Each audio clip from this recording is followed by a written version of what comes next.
ટિંડોરાની season આવે ને એટલે આપણે અલગ અલગ રીતે ટિંડોરાનો વપરાશ કરવાનું ખૂબ જ મન થાય. આપને એવું થાય કે ટિંડોરામાંથી આપણે એવી રીતે કઈ રેસીપી બનાવીએ જે ઘરમાં બધા ખાઈ પણ શકે અને જે કહેવાય ને કે સિઝન વાઇઝ જે શાક આવે એ ખાવું પણ જરૂરી છે. તો આ રીતે આપણે અલગ અલગ રેસીપી બનાવી અને આપણા ઘરમાં સર્વ કરશું ને તો બધાને પસંદ પણ આવશે.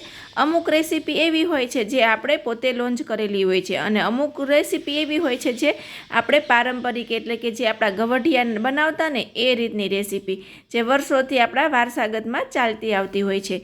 તો એવી જ આજે હું તમારી સાથે છે ને વારસાગત અમારી જે રેસીપી છે ને એ શેર કરી રહી છું.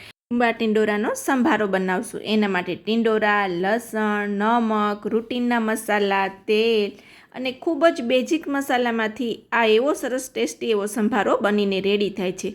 અને આનું નામ ડુંબા ટિંડોરાનો સંભારો એટલે છે કે આવી રીતે જે લસણની આખી કળી આપણે લીધેલી છે એને આવી રીતે એક દસ્તો મારી અને આ રીતે કરી. અને પહેલાંના સમયમાં તો દસ્તો કે એનો ઉપયોગ ના કરતા, એક વજનવાળો મોટો પાણો આવે ને એ પાણાથી એટલે કે પથ્થરથી તોડી અને આવી રીતે પથ્થર મારી અને ટિંડોરાને અને લસણને આવી રીતે ક્રેક કરી લેતા અથવા તો ધૂંબો મારીને કરતા. જે આપણે વાડીમાં હજી ઘણા ખેતરે જતા હોય એને ખબર જ હશે કે જે ડુંગળી છે એને ધૂંબો મારી અને પછી આપણે ખાતા હોઈએ છીએ અને એની મીઠાશ ખૂબ જ સરસ લાગતી હોય છે.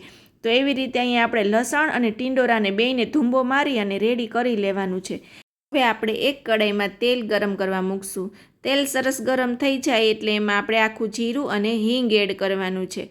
ત્યારબાદ આવી રીતે લીલા મરચાંને ચીરીઓમાં કટ કર્યા છે અને જે આપણે ધૂંબો મારી અને લસણ રેડી કર્યું છે એ લસણ એડ કરશું. આ ધૂંબા મારેલા લસણ અને ટિંડોરાનો ખરેખર ખૂબ જ સરસ સંભારો બને છે. અમુક વાનગી પારંપરિક હોય એ આપણા ઘરમાં બનાવવી જોઈએ જેથી કરી અને આપણા બાળકો અને આપણા પરિવારમાં એ રેસીપી આપણે આગળ વધારી શકીએ. એને આપણે ગમે એ રીતે બનાવીએ અને આપણા બાળકો સુધી પહોંચાડીએ. ભલે આપણે ગમે એટલું આપણે મોડલ કિચનમાં મોડલ રેસીપી બનાવીએ પણ જે આપણી વારસાગત જે અમુક રેસીપી છે ને ખરેખર આપણા બાળકો સુધી આપણે પહોંચાડવી જ પડે. તો જ આ વારસાગત રેસીપી છે ને એ બધા સુધી પહોંચી શકશે અને એના ગુણ એ મેળવી શકશે. તો એમાં હવે આપણે છે ને હળદર, મીઠું એડ કરી અને સારી રીતે મિક્સ કરી અને આ રીતે પાણીવાળી ડીશ ઉપર ઢાંકી દેવાની છે. 5 જ મિનિટ ઢાંકવાની છે અને આ સંભારો થોડો ખાવામાં ક્રન્ચી રહે એટલે કે કડક રહે ને એવો બનાવવાનો છે. તો આ રીતે આપણે પ્રેસ કરી અને જોઈ લેશું. આને આપણે 100% પૂરો નથી પકાવવાનો, 80% ચડી જાય ને એટલે આપણે એને ઉતારી લેવાનો છે અને બાકી થોડો છે ઘણો છે ને એ એના વરાળમાં જ ચડી જશે. તો આ રીતે આપણે આજે એકદમ સરસ અને એકદમ દેશી સ્ટાઇલથી અને ખૂબ જ ઓછા મસાલામાંથી આપણે લસણ ટિંડોરાનો ધૂંબા સંભારો બનાવી લીધો છે અને આ અમારા ઘરની પારંપરિક રેસીપી છે જે આજે મેં તમારી સાથે શેર કરી. અને ગમે એ રેસીપી હોય અને ગમે એ જે વાર તહેવાર પ્રમાણે અથવા તો સિઝનમાં જે મળતી હોય ને એ વસ્તુ ખરેખર આપણા રૂટીન જીવનમાં આપણે અપનાવવી જોઈએ.